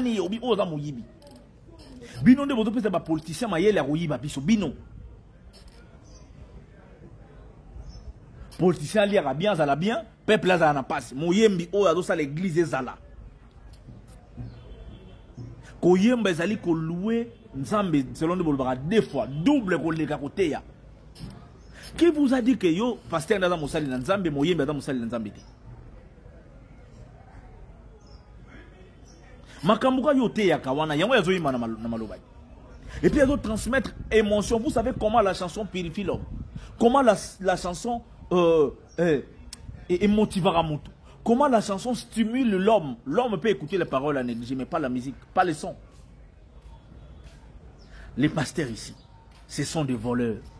Ce sont des criminels. C'est des gens. Beaucoup m'en a conscience. Vous vendez le coup là-bas. Tika mwana muke nanu na chaya te ya biso. Ndeko mwasi o ya muke ayemba kabanzembo asala kaba chanson culturelle pe asala kaba ba film ba biloko nyonso ya ba culture na biso ba Congo. Sikoyo azalaki jour ya ba spectacle na ye aokaki nzalaki kolia na restaurant yokande ba okumise na restaurant ba okanza princesse ba okanza wuti place mobwe metango akomi na milie na biso ba congolais to traiter de mami wata to traiter na ba kombo nyonso mwana za étonné ata mwana mukebo akomi kote ya bozwa mayele talande mindele ba monaki pure africaine. En tout cas ba pesaki ba honneur na ba donc ba kumisaki ba pesaki ba gloire. Mais pas na biso moko soko lati ya biso bobiso to boaka ba dénigrer o. Tolanda petite fille oyo ate ya nanu bat mosusu. It's a beautiful day to be a black woman. It's a beautiful day to be a black woman. It's a beautiful day to be a black woman. It's a beautiful day to be a black woman. Jeune fille na biso oyo sans complexe azongi na boye. Azana poto, alobaka pe français bien, ba anglais pe bien, mais alobi non, culture na ye liboso, parce que nzamba yebi pourquoi asala africaine. Tolobi te mutunyo swazala bongo, mais moi no atei batu ebele. Po mona hypocrisie na biso, soko lobi likambo te, biso totanga bakoko na biso te, po bakoko na biso baza ba satana. Mais ata siko bacheli bango na mindele babitale loko eloko eza mabe utaka na satana bako chango pona bote na bango tozoya boyoka na mwana na biso jeune fille congolaise tango akomaki po bandekone congolaise bayambie ba traiter de mami wata ba traiter na nyonso poza na cheveux naturel alati lokola ba africaine ba fingi dozo mona mutazo finga culture na ye azo finga nature na ye mutazo finga boye humanisme ezate eza lokola ndeke pigeon akene ko finga ba pigeon ke ngana ko ozala pigeon te il faut nazala mukomboso ezala kate bolanda. Au télévotage, j'espère que vous allez bien parce que moi ça va. J'ai une anecdote à vous raconter, alors prenez place et asseyez-vous. Alors j'étais invitée quelque part où il y avait beaucoup de blancs et tout voilà. Il y avait aussi des noirs mais il y avait plus de blancs que de noirs. J'étais habillée en tenue traditionnelle, like, comme vous savez d'habitude, comme ça. Et la plupart des gens là-bas voulaient savoir si j'étais une princesse, si j'étais une reine, si je venais d'un pays étranger, si je suis vraiment que du Congo, mais de quel village, si j'étais vraiment liée à la royauté. Et j'étais like, ok, it's me. J'ai dit vraiment. Vous voyez quoi? Après, non, c'est une artiste musicienne, elle est opératrice culturelle, elle fait la promotion de la culture africaine, de toute sa splendeur, nanana, voilà, nanana. En tout cas, j'étais like, ok. Bizarrement, en rentrant chez moi à la maison, j'ai accosté dans l'avenue et tout, voilà, je voulais acheter à manger pour rentrer. les gens qui m'ont vu descendre de la voiture aller acheter à manger pour rentrer. Qu'est-ce qu'ils n'ont pas dit? Like, oh, j'étais choquée. J'ai écouté des gens dire que j'étais une Mami Wata. J'ai écouté des gens dire que j'étais une féticheuse. Je sais pas si on dit féticheuse, je sais pas quoi ce qu'on dit féticheur, je sais pas si c'est aussi en féminin. S'il y a son féminin, je sais pas. En tout cas, j'avais que des trucs négatifs qui sortaient dans la bouche des gens qui me regardaient. 2-3 personnes. J'ai dit qu'on me dévisageait, like, ok. Et après, quand je rentre à la maison, j'arrive, je m'assois, je me pose la question de savoir, africain, qu'est-ce qui nous est arrivé au fait? C'est-à-dire, on a atteint un point où, quand l'étranger me voit, moi, il me traite de reine, de princesse et tout. Mais mon pauvre frère africain, quand il me voit habillé avec les bijoux traditionnels, il me traite de sorcière. Like, est-ce qu'on peut diaboliser sa propre culture à ce point? Aïe, africain, on va se détester jusqu'à quand? On va s'auto-détruire jusqu'à quand? Après, on va toujours laisser la faute à l'inconnu. Ou encore la faute à l'autre. Non, c'est de la faute à l'autre. Non, à un moment donné, non, je pense qu'il est temps de se réveiller là. Wake up Africa. Parce que là, genre, en fait, il y a tellement trop de travail à faire pour faire comprendre aux gens la valeur du patrimoine culturel, au fait. Oh, c'est beaucoup de travail. Et il y a des fois, je me dis, bon, je vais prendre congé, mais quand je vis certaines situations, je me rends compte que non, Brahms, il faut reprendre avec le boulot. Mais là, je suis un peu occupée. Mais je pense que je dois reprendre avec le boulot parce que là, aïe, jusqu'à ce point. Moi, na biso to pe nièce, na biso azaki très étonné na ba comportement ya ba maman ya ba congolaise, na ba papa ya ba congolaise, na bilenge mususu. Oyo bali kozonga na bobango te, bazo traité ye na ba sorcière.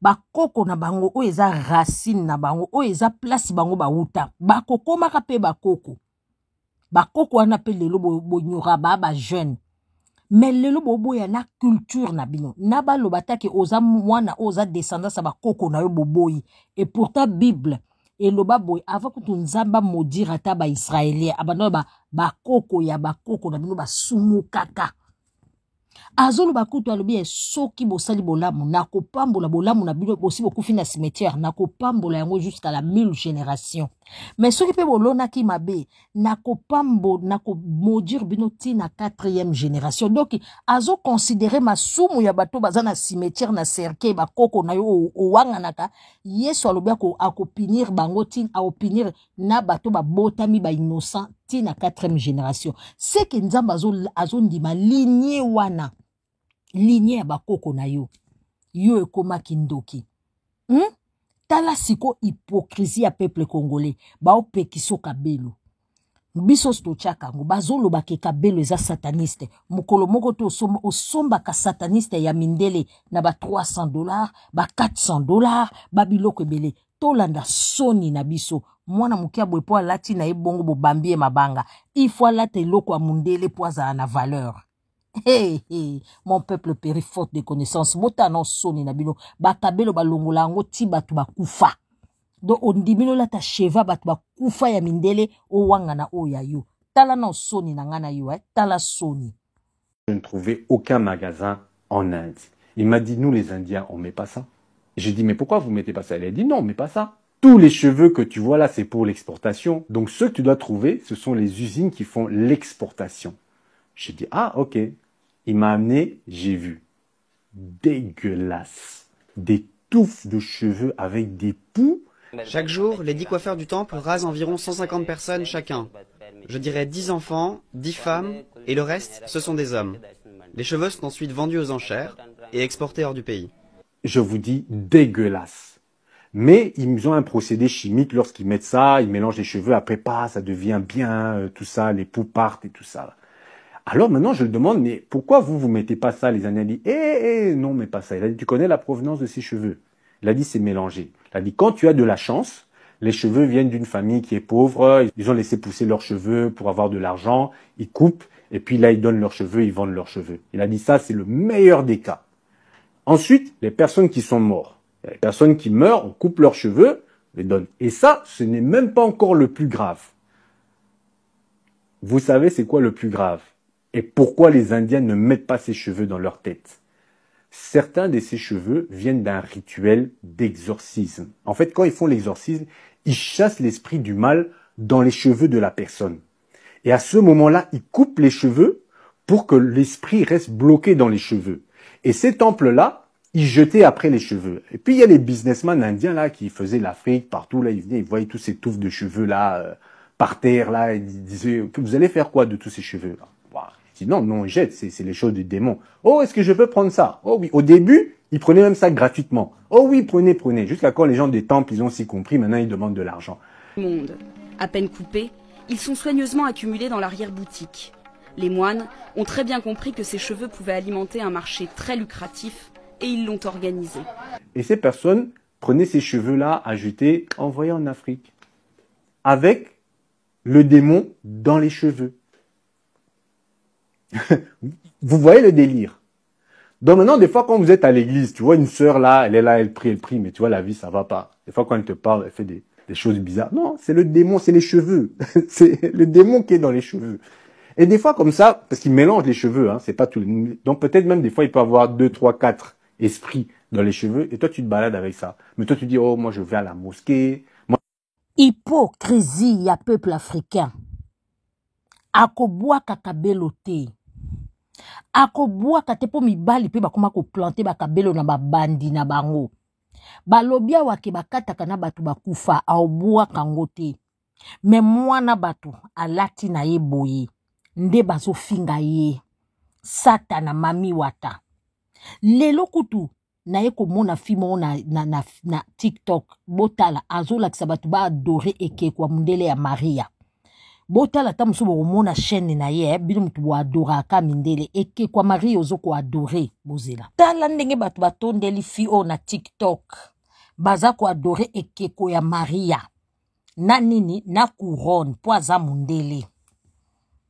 Bango ya bango mwana na latika ba bijou fantaisie ya biso ba africain dessin ya Afrique. Alati na ba mayaka na maboko ba fingi mayaka o ebimaka na mabele po ba mayaka ne bimaka na mabele. To boite zana ba biloko mususu ya nature batu ba utiliza ngo mabe ya kobeta neti bazeke koyeba ba via batu. Mais bake ko tonde la fi oyo ba tonde liende lo moto. Bazo adorer Marie ekeko. Noir hein. Balobi makamba kabelo kuna bako tia kabelo neti bakufa. Bakubanga teke euche pa mutakufa euche pa mais soki za ya culture na ye africaine tala hypocrisie tala motema mabe peuple boyondi minzamba pambola mboka na bango eza kama bulu ndenge wana pasteur oyo asambwisa o Peniel bomona mwana azaki kitoko plus que oyo Peniel azaki innocente to bana monawa mais muto oyo asabota alinga kutu mwana mwaso abela dépression apimela ke na bana nde bozo kumisa ebongo ata Mike ya seki na bibemba batalobi azana ipaka sala ipaka eza na problème te ba mesana ko sala ngo po peuple congolais peuple moto betaka maboko na bato mabe to betaka maboko to bamba fio mabanga to boya koyoka pasi na ye peuple mombaso akeli bala fuza libala pasi ifuza libala kanga mutema doso moni momuta boyi libala kanga mutema fwa bambe mabanga soka boyi mobali ngondo liboma fwa bambe mabanga tala peuple soka boyi pasteur ya mabe to boyi évangile mususu oyo bango bayaka nango ya mabe wana peuple congolais ko swani saye au kangisi ni ko traiter de ndoki ako traiter ye de ndoki tala Mike makamba oluba batu bakufa tamamba oluba ma caméra ma micro. Mais non, parce que nous. Apparemment, nous devons pas casser moi qui dois venir. Normalement. D'accord. Pasteur Moïse. On est en réunion de famille, on est à la maison. C'est bon. C'est tout ce qu'il y a à dire. Par rapport à ce au trophée, non, mais je félicite mon frère, mon ami, mon tout, Mike Kalambaï. Lui, je pense qu'il le mérite. C'est un grand artiste. Lui, il a commencé à briller avant moi. Vous voyez, il a commencé à briller avant moi. J'ai travaillé pour lui comme son musicien d'ailleurs. Les gens ne savent même pas que son premier album, Likambangolu, c'est moi qui étais le pianiste dans cet album-là. Donc j'étais musicien de Mike Kalamba. Vous voyez. Alors le voir aujourd'hui, devenir ce qu'il est aujourd'hui, gloire à Dieu pour ça. Mais c'est tout ce qu'on peut dire. Pasteur, chez nous là-bas, ça se passe en Lingala. Ah, okay. Bon, on a posé question à Lingala. Votre absence n'a été remarquable dans la salle. Bengio, Tomonio, Yete. Pourquoi il a quitté? Ah! Son Mike Kalamba a eu trophée, c'est que Moïse Mbié pas eu. Donc c'est déjà bon.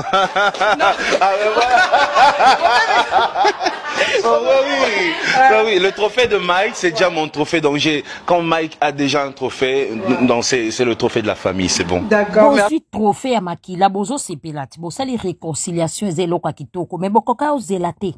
Pas même des jours, bon les la bibembe. Ba maman mususu ba na ba bazui examen d'état. Ba kei kokumisa nzambe na musique o esalamaki kuna ba bitoke kokumisa nzambe soi-disant ba kanza nzamba za kuna. Bake kokufa bana mususu baza ba okata mitema sikoyo na miniti bo seka. Misusu bakendaki bazaki déjà évanoui, bakendaki déjà hôpital. Bazana ba hôpital ebele ba misu ba bukani. Ba mama musu bana ba bazana ba morgue. Bazana mbongo te akobimisa bango. Yo ozo lobape na auto yo ozo boya Moïse ozo boya micro poani. Oboya caméra poani ngaku tumutu na ane paka. Mena obima na caméra. Bozana na humanisme ko. Boye bata ko tourner langue na bino 7 fois pour bolo balikambo. Et ça li pas même des semaines batumsu ba na mawa.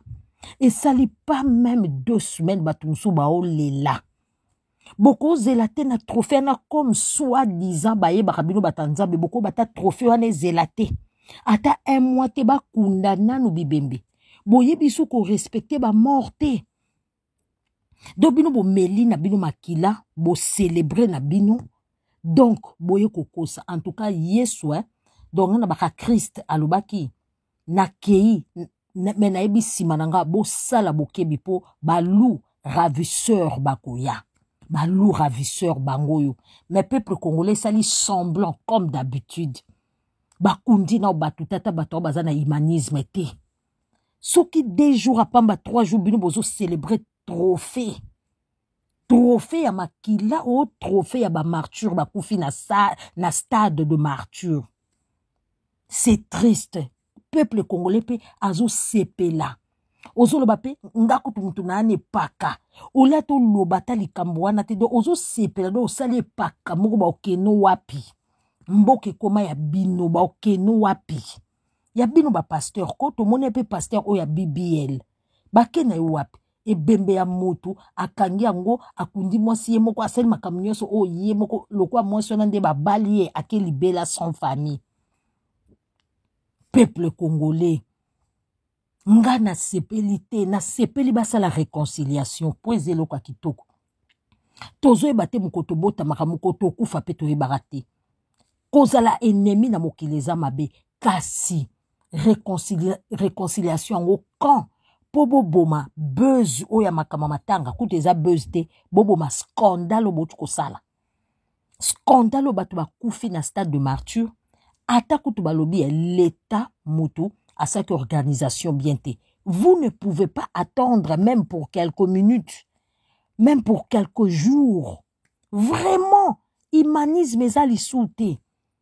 Tala mwana azwaki examen d'état, maman na yateka so makala so bakoni pendant une année, 2 ans, 3 ans, 6 ans pour mon nazwa examen d'état, lobi ke to biki au ken université atanga. Asunga biso tam so mapa, maman na mukolo ateka mapa. Ateka au pur. Lelo mwana nake ko kufa kabwe po soi-disant yeba kitake ko glorifier nzambe place ba sataniste. Bo kata suscite et les autres ba maman misusu bazaki coincé ba kufi. Bo beta ki ya tembe. Bo beta ki ya concurrence lelo bino bo lobani po batu ba kufi. Bo zela ki batu ba kufa po bo se réconcilier. Bo zela ki nanu makila etanga. Franchement, na sepeli na ba dire ya Mike te. Franchement, na sepeli na ba trophée na binoté. Et c'est on a bien na fallu bo sango même en cachette. Boy ko ça la fête après 1 mois. milimo bato ezanano bato bazana na pasi na motema bino bozo célébrer victoire o ya makila ya peuple congolais vraiment et ça le biso pasi moi yote mais moi je suis choqué na ba famille on a mona ki ba olela bato bake ko adorer nzambe bakufa lolenge wana naza choqué na peuple congolais oyo ali ko zongisa makanisi na ete. Je suis très choqué, très abattu. Na omona makambo yo. Franchement, humanisme ezate. Tokomi wa petikel muke Satan akita na Congo, ye moko bandosala ba culte. Etikel muke Satan moko akita to adore ye. Binzambi oyo na ba paston oyo, na ba pastek oyo. Non, non. Même ba musicien mokili bazandenge wana te.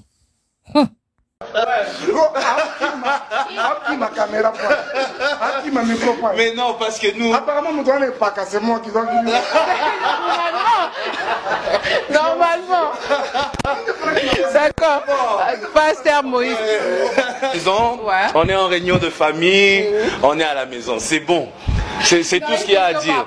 Par rapport à ce au trophée, non, mais je félicite mon frère, mon ami, mon tout, Mike Alamba. Lui, je pense qu'il le mérite. C'est un grand artiste. Lui, il a commencé à briller avant moi. Vous voyez, il a commencé à briller avant moi. J'ai travaillé pour lui comme son musicien d'ailleurs. Les gens ne savent même pas que son premier album, Likamwangolu, c'est moi qui étais le pianiste dans cet album-là. Donc j'étais musicien de Mike Alamba. Vous voyez. Alors le voir aujourd'hui, devenir ce qu'il est aujourd'hui, gloire à Dieu pour ça. Mais c'est tout ce qu'on peut dire. Pasteur, chez nous là-bas ça se passe en Lingala. Bon, on a posé question à Lingala. Votre absence n'a pas été remarquable dans la salle. Bengio, Tomonio Yete. Pourquoi il a quitté? Son Mike Alamba a eu trophée, c'est que Moïse Mbie pas eu. Donc c'est déjà bon.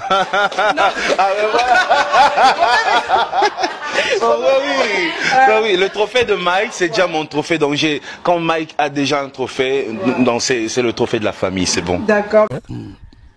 Le Congolais nous sommes qui est le pasteur congolais. Réalité naïe. Nous prenons le face B naïe. Nous avons le bon bac à cette na problème non. Nous ne savons pas faire qu'un basse. Nous ne faisons des prix la basse belle ma fille qui toko bien bâti pour nous. Tu vas le mettre dans nous. Ça dit mutuka binaga au pasteur de Francis Makemba. Bato ko mubanga yi. Bien coiffé baga bien coiffé na Gillette, bien coiffé quoi. Bizarre ça dit sora yi pa na yo, ay pa na bilo. Ça dit ba ça on dit ba tout le monde ba éviter que oh vraiment. Bon mais nini. On peut ça agir tout le monde mai. Voilà. Le ba tout ba ébi réalité na bango. On a ça dit ba so ba zoom si na yo, to ser na yo, moi ça comme le gola envoûté. C'est du retour à tout ce frère pasteur. Le pasteur n'a pas sauté. On va être comme on a profil à WhatsApp, c'est pasteur. Nali Kamouni. Nali Kamouni, ni pasteur, ils n'ont pas besoin de passer on va la sultane église. Voilà. Le retour, ma caméra. Ma micro. Mais non, parce que nous. Apparemment, nous devons pas casser moi qui dois dire. Normalement. D'accord. Pasteur Moïse. On est en réunion de famille, on est à la maison, c'est bon. C'est tout ce qu'il y a à dire. Par rapport à ce au trophée, non, mais je félicite mon frère, mon ami, mon tout, Mike Alamba. Lui, je pense qu'il le mérite. C'est un grand artiste. Lui, il a commencé à briller avant moi. Vous voyez, il a commencé à briller avant moi. J'ai travaillé pour lui comme son musicien d'ailleurs. Les gens ne savent même pas que son premier album, Likamwangolu, c'est moi qui étais le pianiste dans cet album-là. Donc j'étais musicien de Mike Alamba. Vous voyez. Alors le voir aujourd'hui, devenir ce qu'il est aujourd'hui, gloire à Dieu pour ça. Mais c'est tout ce qu'on peut dire. Pasteur, chez nous là-bas ça se passe en Lingala. Bon, on a posé question à Lingala. Votre absence n'a pas été remarquable dans la salle. Bengio, Tomonio Yete. Pourquoi il a quitté? Son Mike Kalambé a eu trophée, c'est que Moïse Mbi n'est pas eu. Donc c'est déjà bon.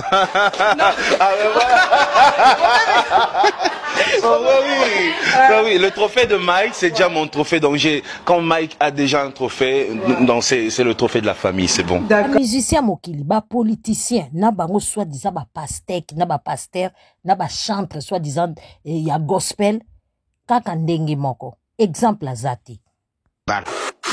Ne cherchez pas loin. Vie na miso na biso tout à salaka ndeti azama kasi, il est fort, ça lui fait rien, mais laisse tomber, aza déstabilisé Katinaye, une souffrance impossible. Le vieux a dû signer quelque chose, je sais pas, avec notre sœur Cindy, qui le bloque, en fait. L'ongolaye autorité et l'ongolaye pour entreprendre penda makambo ke penda pour orchestre tambula bien. Au moni quartier latin wana.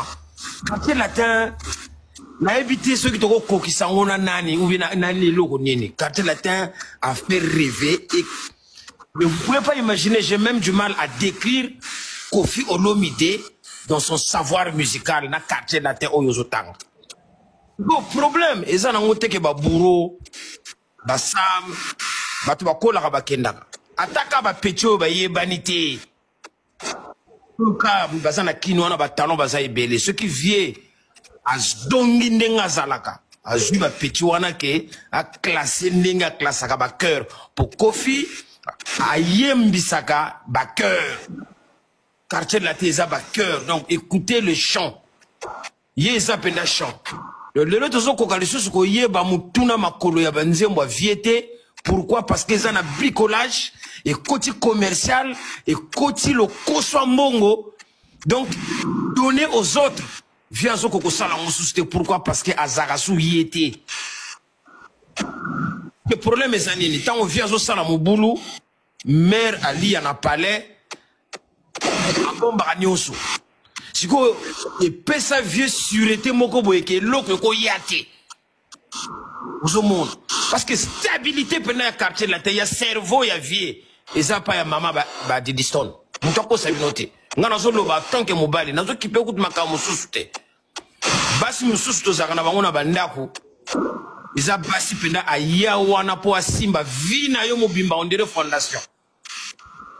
Yo sala ba n'importe quoi ya zaka wana. Mais jour à kolongwa, nesiko ko comprendre puissance ya mutuana. Là, on a problème tenant qu'on a vu Cindy, c'est une très bonne chanteuse, mais Azan a capacité il y a ko nima makambo mususu ke batuba zala pembeni ya vie. Yango on a mteso boma. Elle met la jalousie en premier. Et si ka vieux fois boire comme mutu, et si ka fois fou la mutu, yé fois décider nano. Comment bomager? Problème est néoana.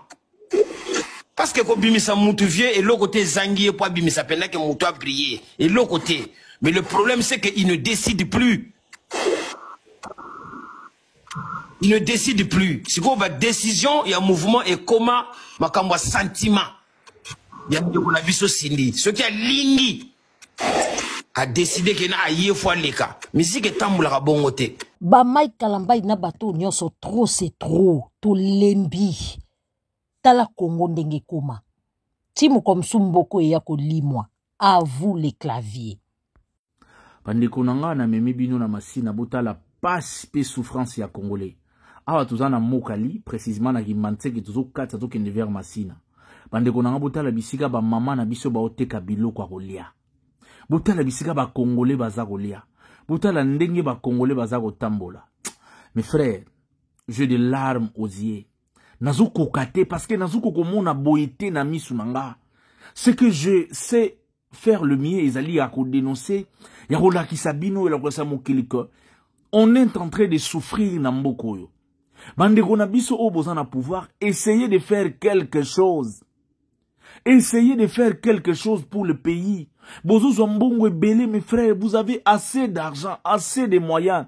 Botongi déjà ba mapango, bota la place bandeko na bino bazo vivre. Ba compte à banque etondi ndeko na ngai. Bozana ba million, bozo yiba sou ba million, bozo za bosa nango nini.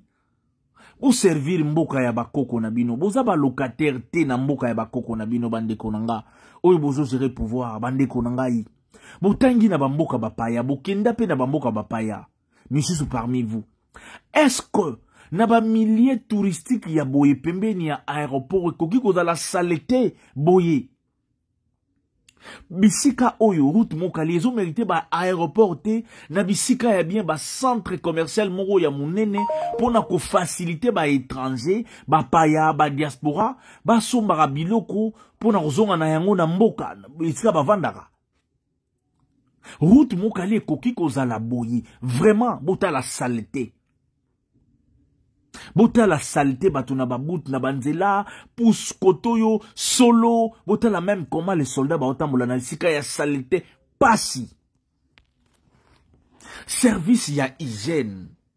Service ya hygiène ya mboka musala nango ezali nini? Ministère ya santé. Ministère soki ya urbanisme, ministre ya ITP. Bozo servir biso nini? OVD. OVD. Ozo servir biso, service ni ozo rendre biso. Nzela nyoso OVD asalara 6 mois te ekufi. Ah, on a boulevard, mayo bozo mon ebale oyo. Boulevard, bozo mon saut de mouton. Ya Pascal. Bande konangai. Est-ce que tozako ressembler na mboka oyo?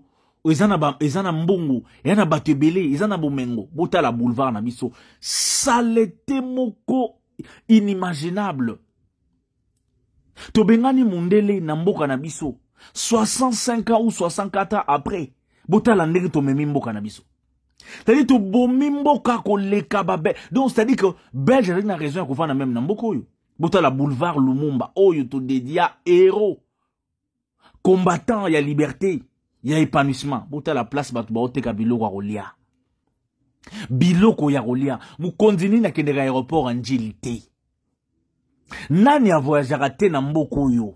Député nini a voyagé te? Oyo amona resiko yo te na misu na ye bande konanga. Télévision nini mona rabiloko te pona ko dénoncer ko lakisa yango na télévision. Kaka ba drapeau, ba banderole, fier comme ça, nous soutenons un tel, nous soutenons un tel. T'as la place batu baza kolia. Les bien-être des Congolais. Des millions qui sont dans l'Assemblée nationale. Ils ont servi bisoni au moment où le peuple au bokolo bela l'Assemblée azo vana nisika ya boye azo lia nisika ya boye. To linga mboka ko leka nyonso mes frères bozui déjà ba millions ba milliards bosombi bandaku déjà partout na mokili mais oyo tikali bo servir mboka ata na miette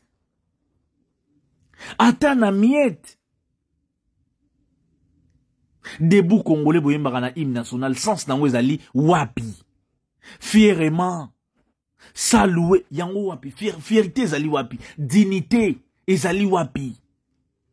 Protégeons les acquis qu'on devait protéger nde yango yo solo bangungi salete na mboka bana mboka botala bisika ba oteka ba vandi après bazui maladi ba ko somba kisi na ville pa ya ba indien batekeli bango fufu bande ko nangai li bazui yango pa ya pakistanais ndembi asombi yango epa ya soki chinois bande konanga na mboka na biso moko botala bisika to oteka botala bisika to oteka tokomi ba paya na mboka na biso moko tokomi ba esclave même na époque belge on n'a jamais vécu de telles histoires to viva ya boyete bande konangai ba bourgmestre bozo servir biso nini.